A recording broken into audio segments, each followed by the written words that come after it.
सीताराम सीताराम कहिए जाहे विधि रखे राम ताहि विधि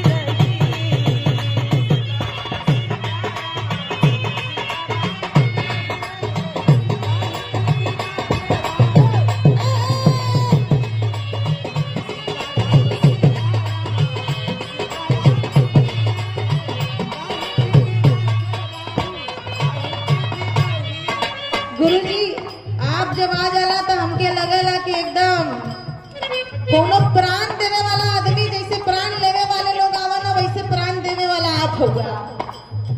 राम से हाथ में तू अकेला नहीं प्यारे राम तेरे साथ में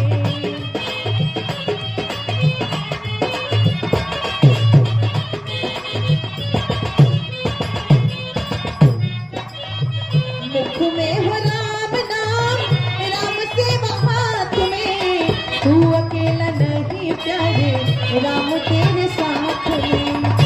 ऐसे ही कहत है कि सुभाष भैया जब अपनी आईएएस की तैयारी कर रहे थे तो उनके साथ उनकी पढ़ाई और राम जी ही थे, कोई और नहीं था।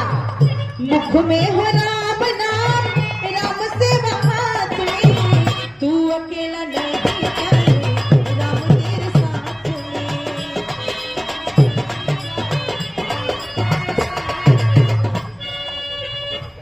ठान जान ठानी लाभ सही विधि का विधान